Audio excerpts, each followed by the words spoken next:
County Board Wrap-Up. I'm Mary Curtius from the Office of Communications. With me here again today is Mary Hynes, the County Board Chair. Welcome, Mary. Hi, Mary. Thank you so much for joining us again today. Absolutely. I look really forward to this chat on what happened at the County Board meeting. Yep. Each month, following the County Board meetings, we're taking a half hour to talk about some of the actions the Board took and what those actions mean for you, your family, and your community, so you can stay informed about what your government is doing and why. And Mary, you're here to help us sort the whole thing out.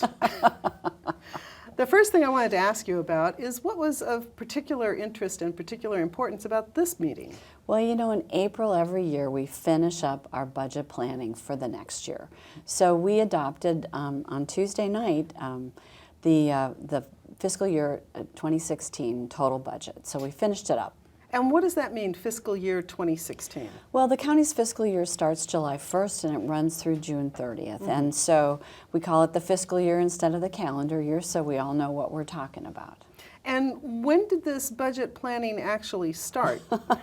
You know, we start planning for the next one almost as soon as we finish the one we just adopted.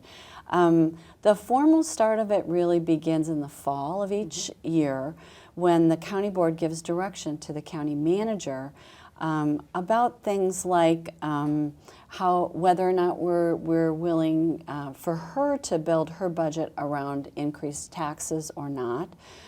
Sometimes we give direction about how we want to approach what's going on with schools. Sometimes we know we have new facilities opening, like in 2016 we'll finally get our homeless services center back up and running. That has budget implications. So that's the first step, is sometime in the fall, usually October, November, we give that kind of direction.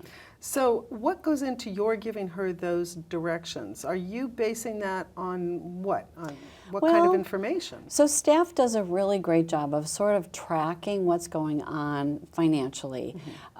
Our biggest source of revenue is real estate, both commercial and residential. And so they track trends, they look at sales, and they'll come to us in the fall with a guess, an early estimate, if you will, of how much growth we might expect, both in commercial and residential, and they do behave differently.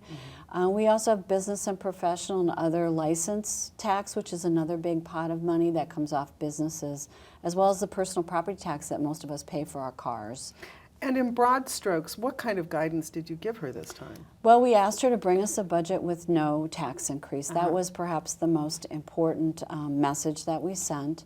We asked her to meet our revenue sharing principles with the school system, which basically sets out an initial split of the money, and then the principals say, and we're going to keep talking throughout the budget process until we get to the end to sort of figure out if we need to adjust how that revenue is split. And this year we did, actually. We added about 0.6%, about $19 million more is going to go to schools for fiscal year 16 than they have this year in fiscal year 15.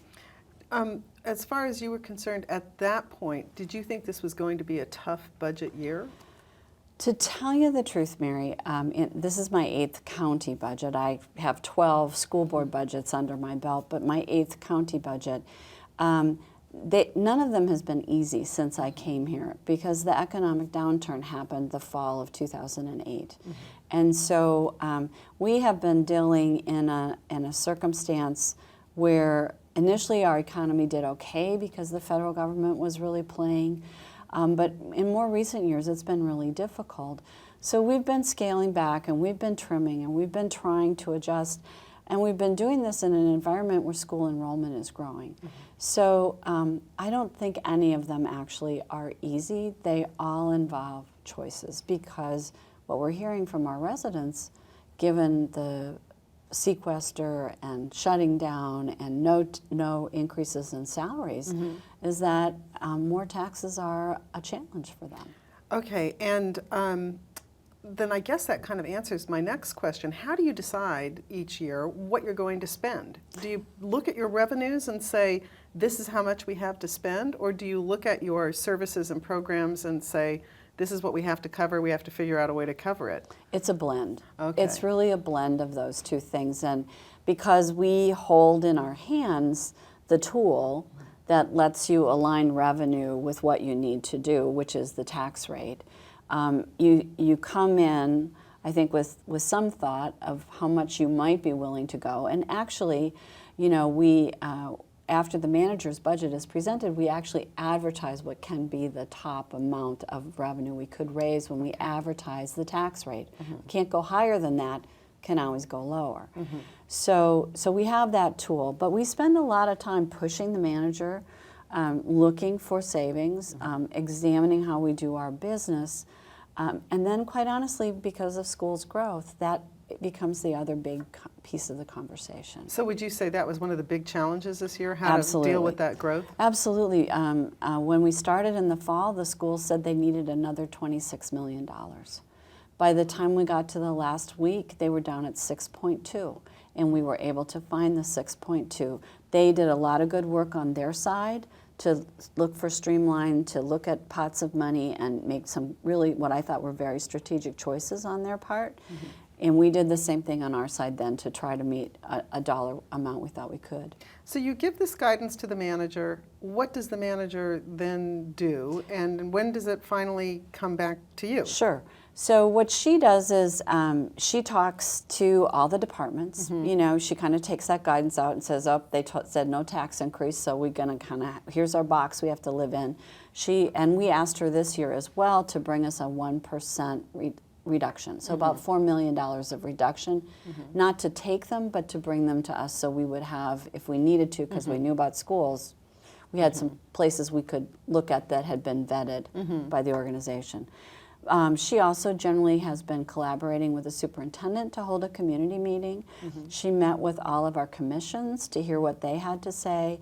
And then she and sort of the executive leadership team here at the county go into mode of putting the budget together. That happens all the way through January. Typically the budget comes to the board then as the manager's proposed budget in February of each year. And then we have to advertise that tax rate.